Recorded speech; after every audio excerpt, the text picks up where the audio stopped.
Here are 8 things you absolutely need to know before buying Dead Island 2. How many years have we been waiting for this game? Well, I've aged, moved house multiple times, and survived 2 generations of consoles. And yet here we are, it's finally time for Dead Island 2. The survival horror classic rose to fame by taking a light-hearted view on the whole genre of surviving a zombie apocalypse. It was not quite as silly as Dead Rising, but then again, what is? But it did have enough charm mixed in with the skull bashing to make it stand ahead of the pack. With that being said, what do you need to know about the sequel to the game we all knew and loved? At 8, we have the introduction of the flesh system. Sounds gruesome, right? That's probably because it is. The flesh system in Dead Island 2 will elevate the gameplay and violence for the players.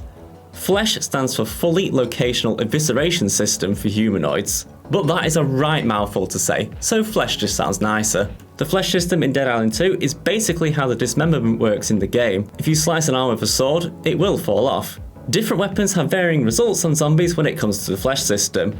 For example, a dagger cannot cause the same velocity of damage on a body than a sword can. Honestly, it's a lot of fun to play around with. Next, at 7, we have the multiplayer elements to the game. This is nothing new to Dead Island, but it has been tweaked slightly in Dead Island 2. The game will have 3-player co-op as an option for your adventure. Considering the heroes have such different abilities, the chance to squad up with 2 different characters will really help your chances of survival here. Speaking of heroes, in at 6 we have all the characters that you can play as. Each of them have their own unique background, aesthetic, stats, and special innate skills. Kicking things off, we have Amy, who is a Paralympian sprinter whose attitude towards life has changed very little during the zombie apocalypse, with even the end of the world not being enough to break her chill attitude. Her skills are called Divide and Conquer, where she gets a minor damage boost after she attacks isolated zombies, and Relief Pitcher, where she regains stamina after hitting a zombie with a weapon throw. Then we have Ryan, who is an exotic dancer with a summer body to die for. Their words there, not mine. He's stubborn and pessimistic, yet loyal to his family. His main goal during the apocalypse is to find his little brother. Which sounds like a proper Hollywood movie right there, doesn't it? Ryan's skills are Retaliation, where he gets a moderate force boost after using block or dodge to avoid an attack, and Seesaw, where he regains health each time he knocks down a zombie. Carla is a motorcycle stunt rider with an unshakable confidence and an outgoing disposition, who is taken to the apocalypse and its thrills with enthusiasm.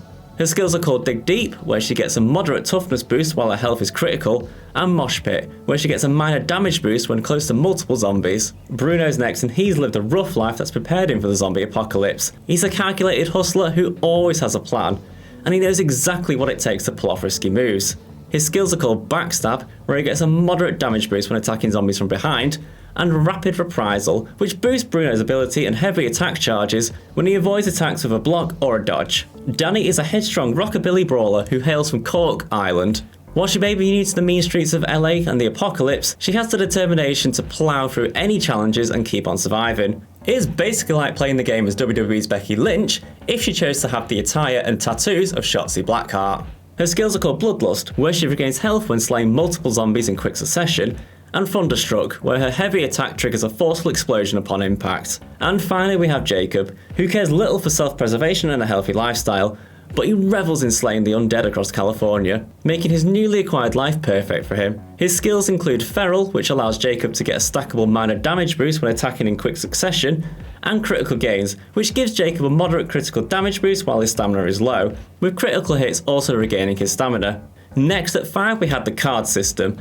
These collectible cards will be found through completing missions, side quests, and just leveling up in general. They act as skill boosts to your character and can give them unique perks that will assist you on your journey through the undead world. The tricky part is choosing which combination you need to best suit the scenarios you're about to face. At 4 we have the fact that Dead Island 2 is not actually an open world game.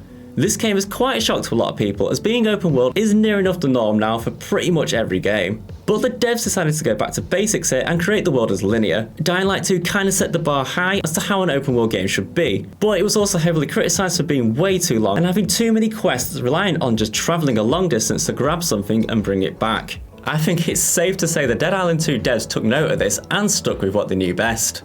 At 3 we have the Autophagy bar. This is a mechanic that is combined with your skill cards and can either be really good or lethal for your character.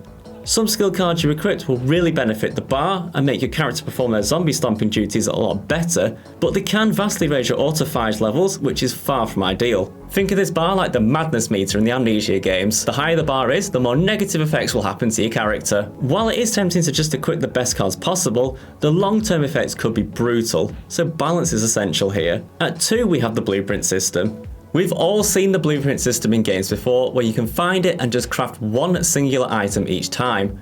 Well, Dead Island 2 does things a bit differently. Once you build something from your blueprints in this game, you get an unlimited supply of said item. Yes, unlimited. Think of the items just being on a cooldown rather than having them as a numerical amount. This basically eliminates a lot of the grind factor from your gameplay and streamlines the whole thing a lot more, and isn't that nice to see? Finally, we have the actual release date of the game and how you can play it, because that is the most important thing after all here. Dead Island 2 will be releasing April 21st, a full week before Jedi Survivor, so you don't have to worry about the clash there. It will be available on PlayStation 5 and 4, Xbox Series X and S, as well as the Xbox One, and on PC via Steam and the Epic Games Store. There are some pre-order bonuses available if you want to get your hands on some of the zombie slaying goodies nice and early, but they're not exactly essential to your journey. We cannot wait to dive into more Dead Island 2 content, so make sure to give us a like and a follow, and keep an eye out for much more Dead Island 2 content, guides, reviews and previews.